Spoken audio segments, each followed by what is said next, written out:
Dans ce premier cours sur l'identité chrétienne, nous allons voir tout du long de la formation que nous sommes un peuple différent et que lorsque nous avons donné notre vie à Jésus, que nous sommes nés à nouveau, baptisés du Saint-Esprit, on entre vraiment dans une plénitude de vie qui n'a rien à voir avec ce qui se passe dans ce monde. La chose vers laquelle j'aimerais aller dans ce premier cours, c'est mettre le focus sur un point important. Dieu désire que chacun de nous grandisse vers la maturité et que chacun puisse marcher dans la liberté spirituelle. Mais pour ce faire, nous devons reconnaître qu'il y a une opposition à ce que nous puissions grandir, une immense opposition à ce que nous puissions être libres. Et je vais même aller jusqu'à dire qu'il va falloir qu'on apprenne à se battre pour résister à tout ce qui s'oppose à notre maturité. Donc Dieu nous a fourni aussi bien l'autorité que la protection dont nous avons besoin pour poursuivre avec succès notre croissance spirituelle et pour nous approprier la liberté spirituelle. Dieu a vraiment tout fait, il a envoyé Jésus-Christ et nous avons tout ce dont nous avons besoin, nous l'avons. Mais si nous ne reconnaissons pas qui nous sommes en Christ et si nous n'exerçons pas notre autorité sur le royaume des ténèbres, au nom de Jésus bien sûr, nous vivrons comme si nous n'avions aucune autorité ni aucune protection. Il va falloir combattre les mensonges du diable qui s'appelle Satan. Il va falloir résister à tout ce qu'il nous raconte. Il veut toujours nous faire croire que nous n'avons aucune valeur, que nous ne sommes rien et que nous ne serons jamais rien. Et hélas, beaucoup, même de chrétiens, écoutent ces mensonges. Et depuis des années, je me suis dit que pour combattre les mensonges du diable, il nous faut connaître la vérité, parce que c'est la connaissance de la vérité qui nous rend libres. Pour pouvoir combattre tous ces mensonges, il va falloir savoir d'une façon sûre et solide au niveau biblique qui Dieu dit que nous sommes et ce pourquoi il nous a établis sur la terre. Et au travers de ces vérités-là, nous allons pouvoir résister à l'ennemi. Pour pouvoir désarmer Satan, qui tente de nous persuader que nous allons toujours être tout le temps sous sa domination et qu'on n'en sortira jamais quoi qu'il en soit. On sera toujours des pécheurs et on ne sortira jamais de cette condition de pécheur. Il faut que nous lisions la Bible et que nous commencions à croire ce que Dieu nous dit. Pour cela, nous allons aller dans ce cours pour comprendre et se saisir de la liberté pour laquelle Christ a donné sa vie. Alors, je voudrais aller sur 5 principes importants. Je vais vous les nommer de façon les unes derrière les autres, que nous puissions bien saisir ensemble l'importance de ces 5 principes et les poser comme des pierres de fondement avant d'aller sur le cours de l'identité chrétienne. Une des premières choses, il faut réaliser combien les croyants doivent chercher à mieux connaître Dieu. Il faut chercher à connaître Dieu. Il faut devenir des chercheurs de Dieu et chercher à marcher dans une bonne relation avec lui. Ça, c'est la responsabilité et le travail du croyant. Pas seulement de saisir qu'on a besoin de mûrir, de grandir. Vous savez, il y a ce verset qui nous dit, dans Galates chapitre 5, verset 1, « Nous croîtrons à tous égards en celui qui est le chef, le Christ. » Donc, il est évident dans ce verset qu'il nous faut grandir. Nous croîtrons, c'est important, Dieu nous demande de grandir. Donc, pour grandir, qui parle de grandir, parle de maturité. Et que c'est pour la liberté que Christ nous a libérés, toujours dans le livre Galates chapitre 5, verset 1, ça c'est la référence que je viens de vous donner. La référence précédente était Éphésiens chapitre 4, verset 15, pour la croissance. Nous devons croître et nous devons aussi, pour croître, grandir et être libres. On ne peut pas grandir sans être libéré de ce qui fait obstacle à notre maturité. Et de la même manière, pour mûrir et pour marcher sur le chemin de la maturité, il va nous falloir entrer instantanément dans les libertés que Dieu nous accorde et nous propose au travers de la croix.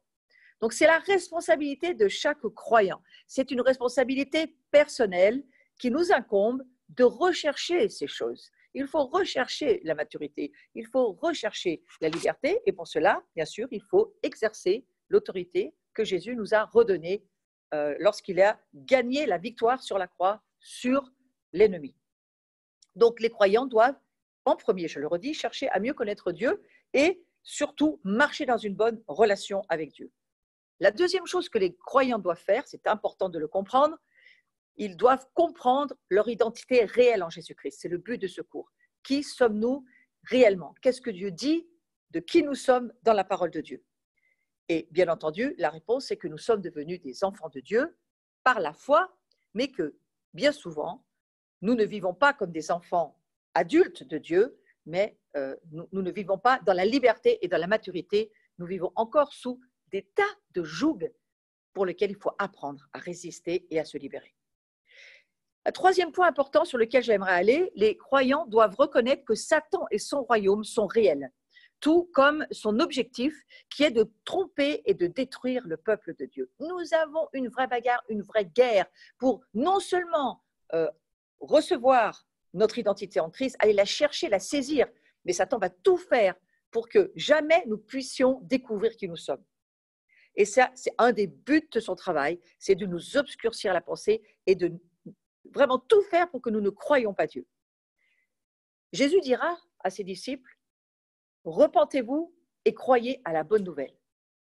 Pour croire, il faut se repentir. Repentir en termes de métanoïa, c'est-à-dire changer tout notre entendement, notre mentalité, changer nos pensées pour remplacer nos pensées humaines, charnelles, bien souvent avec des mauvaises perceptions des choses qui découlent de la chute, justement, c'est ce qu'on verra dans les cours suivants, et recevoir, travailler à réorienter nos pensées de façon à penser comme Dieu pense. Il est très important de penser ce que Dieu pense. La guerre civile se situe entre nos deux oreilles. Il faut vraiment comprendre qu'il y a tout un combat que l'ennemi nous fait dans nos pensées. Et puis, la quatrième chose importante, les croyants doivent reconnaître que la maturité spirituelle est un processus à long terme, alors que la liberté spirituelle peut s'obtenir en un temps relativement court, parfois même instantanément. Donc, ces 4 points sont excessivement importants parce que la maturité, qui est un processus de croissance, va se poursuivre tout au long de notre vie. Mais nous ne pouvons pas grandir jusqu'à ce que nous saisissions qu'il y a des obstacles à franchir et la liberté que Jésus-Christ nous offre, il faut là aussi l'exercer et la saisir pour nous-mêmes. La liberté, c'est une prise de position en réponse à la victoire de Christ sur le péché et sur Satan. Soit vous êtes libre, soit vous n'êtes pas libre. Et vous êtes libre dans des domaines de votre vie. La liberté ne vient pas progressivement dans ces domaines. Vous vous en saisissez par la foi et par l'autorité que Christ vous donne. Et c'est en cela que c'est relativement instantané. Alors que la maturité est tout un processus, le chemin sur lequel Jésus nous dit « Je suis le chemin, la vérité et la vie ». Et il nous faut marcher sur ce chemin et grandir au travers de ce que la parole de Dieu nous dit. Et enfin, le dernier point, chaque croyant doit reconnaître sa responsabilité personnelle en ce qui concerne sa maturité et sa liberté. C'est une affaire de recherche personnelle. Personne d'autre que vous ne va le faire. C'est à vous de prendre votre autorité, de l'exercer et de vous saisir de ce que la croix a fait pour vous. Ces points sont extrêmement importants. Je finirai en disant ceci. Chaque personne doit être responsable de ses disciplines dans sa propre vie. Alors, frères et sœurs, soyons responsables de notre vie et comprenons que la maturité et la liberté, c'est véritablement un travail sur lequel le Seigneur nous demande de marcher, d'aller, de faire. C'est un travail à faire. Alors, nous allons démarrer le fait que nous sommes différents. Nous sommes un peuple différent et nous le sommes pour toujours. Notre identité est liée à notre relation éternelle avec Jésus-Christ. Nous sommes en Jésus des saints, des enfants de Dieu totalement acceptés. C'est mon identité qui définit ce que je fais et non pas l'inverse. Et si je n'ai pas mon identité, c'est que je fais ce que je fais. C'est ce que je fais qui va la définir. Et je vais placer mon identité dans mes actions, dans mes services. Notre compréhension de nous-mêmes, c'est la base de notre système de pensée et de nos comportements. Nous sommes donc une personne équilibrée, avec une vie qui a un sens. Et à cause de notre identité en tant qu'enfant de Dieu, c'est là, à partir de là, que je vais me comporter. Donc, ce que je suis va définir tous mes comportements. C'est la clé de l'équilibre. Nous devons d'abord comprendre l'identité dont nous avons hérité d'Adam à la création. Nous sommes les descendants d'Adam. Et donc, nous avons hérité certaines de ses caractéristiques positives et négatives. Mais comme Adam, notre union avec Dieu a été brisée à la chute. Donc, nous pouvons être unis à Dieu en Jésus-Christ. Nous le pouvons. Et c'est à partir de là que nous sommes vivants spirituellement. Adam était vivant non seulement physiquement, mais aussi spirituellement. Et nous avons hérité de cette capacité de vivre spirituellement. C'est cette union avec Dieu qui est l'essence de notre identité et de qui nous sommes. L'union avec Dieu est l'essence de notre identité. Le plan éternel de Dieu consiste à rétablir la relation avec l'homme pour restaurer l'union qu'il connaissait avec Adam après la création. Dieu vivait dans une communion intime avec Adam. Il recevait sa vie de Dieu. Adam recevait sa vie de Dieu par son esprit. Il avait de la valeur, il était en sécurité, il se savait appartenir à la famille de Dieu. Il avait tout ce qu'il lui fallait pour vivre dans le bien-être. Et nous n'avions pas le choix de naître physiquement, mais c'est nous qui choisissons la vie spirituelle en plaçant notre foi en Dieu, en Jésus. Voyez-vous, on n'a pas eu le choix d'arriver sur cette terre, mais aujourd'hui, on a le choix de savoir à qui nous voulons appartenir. On n'a eu pas le choix quand notre père et notre mère nous ont mis au monde, mais aujourd'hui, nous avons le choix pour savoir qui sera notre père éternellement et notre famille éternellement en Jésus-Christ. On a ce choix. Donc, en acceptant le mensonge de Satan, l'homme, on va l'appeler Adam, a choisi librement de vivre indépendamment de la volonté de Dieu. Et c'est ce choix d'indépendance aujourd'hui qui fait tellement de malheur autour de nous. Le fait que l'homme fasse ses propres choix. La première conséquence qui a été, après ce choix d'indépendance, la séparation de Dieu, avec Adam et Ève, bien sûr, et leur esprit, finalement, a été séparé de l'esprit de Dieu. Ils n'ont plus pu vivre de la communion dont ils jouissaient. Ils n'avaient plus cette relation d'intimité. C'était fini, c'était perdu. Ils étaient séparés, ils avaient perdu les lunettes pour voir et comprendre d'où ils venaient, qui ils étaient et ce qu'ils avaient à faire.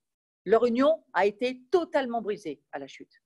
Et ce fut la fin de la vie spirituelle de l'humanité sur la terre, c'est-à-dire Adam et Ève, qui représentaient toute l'humanité, se sont retrouvés séparés de leur Créateur, de leur Père, de celui qui donnait tout le sens, la valeur, toute l'appartenance à leur vie.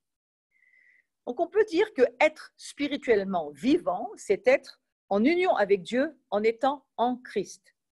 Être spirituellement mort, c'est la définition qu'on pourrait en donner, c'est être séparé de la présence de Dieu, gouverné par le royaume des ténèbres. Voyez-vous, il n'y a que deux seuls royaumes, deux seuls présupposés. Le royaume de Dieu, Dieu existe, et le royaume de Satan, et Satan existe, et il y a ce royaume-là qui se confronte. Il n'y a pas d'autre royaume. Il y a simplement le royaume de la lumière et le royaume des ténèbres. Et comme Adam, nous avons été créés pour être unis à Dieu. Et comme Adam, notre union avec Dieu a été brisée par la chute. Nous sommes donc, lorsque nous arrivons sur cette terre, nous venons à la vie physique, bien entendu, mais la chute a influencé tellement les choses de manière immédiate et radicale que chaque membre de l'espèce humaine, dans sa vie quotidienne, naît physiquement vivant, mais spirituellement mort. Donc l'échec du premier Adam, parce qu'on peut parler d'un échec, l'échec du premier Adam a été suivi par la réussite totale du dernier Adam, Jésus. En Adam, tout le monde meurt spirituellement, mais en Jésus-Christ, tous ceux qui acceptent Jésus-Christ vont pouvoir vivre spirituellement éternellement. Donc il y a une issue qui nous est donc offerte. Cette issue est extrêmement importante. Et voilà ce que nous dit l'Écriture en 1 Corinthiens 15, verset 22. En effet, de même que tous les hommes meurent du fait de leur union avec Adam, ce que je viens de vous expliquer, voyez-vous, on était tous en Adam, quelque part, notre humanité, eh bien, la chute a fait que notre humanité s'est séparée de Dieu, Mais le verset nous dit, tous seront ramenés à la vie du fait de leur union avec le Christ. Donc c'est bien notre union avec Jésus-Christ, en Jésus-Christ, qui fait que les choses sont rétablies et sont restaurées. Nous trouvons dans 1 Corinthiens 15 au verset 45, le premier homme, Adam, devint une âme vivante. Le dernier Adam est devenu un esprit vivifiant. Le premier homme tiré de la terre est terrestre. Le second homme est du ciel. Voilà ce qui fait que nous sommes différents pour toujours. Nous ne sommes pas de la terre, nous ne sommes plus terrestres, nous sommes des cieux, nous sommes d'en haut, nous venons du royaume de Dieu. Si votre identité spirituelle est celle d'un enfant de Dieu, si la perception de vous-même est celle que Dieu a prévue pour vous, c'est-à-dire celle d'un fils, d'une fille de Dieu, et enfin si le but que vous vous êtes fixé dans votre vie est celui de servir Dieu, ces trois éléments détermineront toutes vos actions. Notre identité spirituelle, la perception de nous-mêmes, le but que nous nous fixons détermine notre choix et notre marche chrétienne. Notre marche est déterminée par nos choix. Qu'est-ce que nous décidons de choisir? Donc la bonne perception de nous-mêmes, décidons de nous voir comme Dieu nous voit. Décidons d'accepter le choix qui nous est fait dans la parole de Dieu. La bonne perception de nous-mêmes, c'est une clé pour nous approprier notre identité. La perception de nous-mêmes détermine la victoire sur la réalité de notre identité. Elle apporte une différence qui va transformer notre vie pour toujours. Une mauvaise perception ne nous empêchera pas notre conquête du pays, des promesses. Nous ne pourrons pas nous approprier notre identité spirituelle d'enfant de Dieu et nous ne connaîtrons ni la maturité promise, ni la liberté qui doivent nous revenir grâce à l'héritage en Jésus-Christ. Nous devons absolument changer la perception de qui nous sommes. Le fait de ne pas se voir comme nous sommes réellement en Jésus-Christ, de ne pas voir le changement de ce que Christ a réalisé pour nous à la croix, fait que nous ne pouvons pas nous voir comme Dieu nous voit, c'est-à-dire comme ses enfants.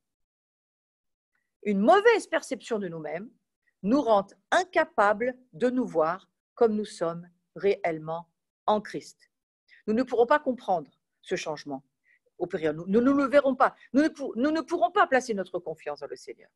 Et à cause de cela, nous continuerons à souffrir d'une mauvaise image de nous-mêmes et il nous sera impossible de saisir notre véritable identité.